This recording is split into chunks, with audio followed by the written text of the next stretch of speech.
ఇప్పుడు గ్రైండ్ చేసింది ఒక బౌల్లో వేసుకొని క్యాబేజ్ని ఇలాగా చిన్న చిన్న ముక్కలుగా తురుముకోవాలి.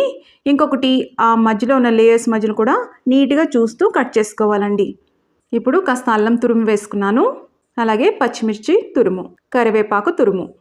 పచ్చిమిర్చి అల్లం వల్ల ఆ ఘాటు వల్ల చాలా ఫ్లేవర్ఫుల్గా ఉంటాయండి ఇవి. అలాగే సన్నగా తరిగిన కొత్తిమీర, మనం నానబెట్టి పక్కన పెట్టుకున్నాం కదా కాస్త శనగపప్పు, అది కూడా వేసుకున్నాము. రుచికి తగినంతగా ఉప్పు వేసుకున్నాము. ఒకటేసారి ఉప్పు ఎక్కువ వేసుకోవద్దండి, అవసరం పడితే మళ్ళీ సరి చూసుకొని వేసుకోవచ్చు. మీ స్పైసీనెస్కి తగ్గట్టుగా కారం వేసుకోండి. ఆల్రెడీ పచ్చిమిర్చి అల్లం ఉంది కదా, దానికి తగ్గట్టుగా వేసుకోండి. కాస్త పసుపు, ఇప్పుడు కాస్త జీలకర్ర కూడా వేసుకున్నాను. ఇప్పుడు కొద్దిగా బియ్యం పిండి, నేను ఇంత తీసుకున్నానండి, అదంతా వాడట్లేదు. ఎంత అవసరం పడితే అంత మాత్రమే వాడుకోవాలి.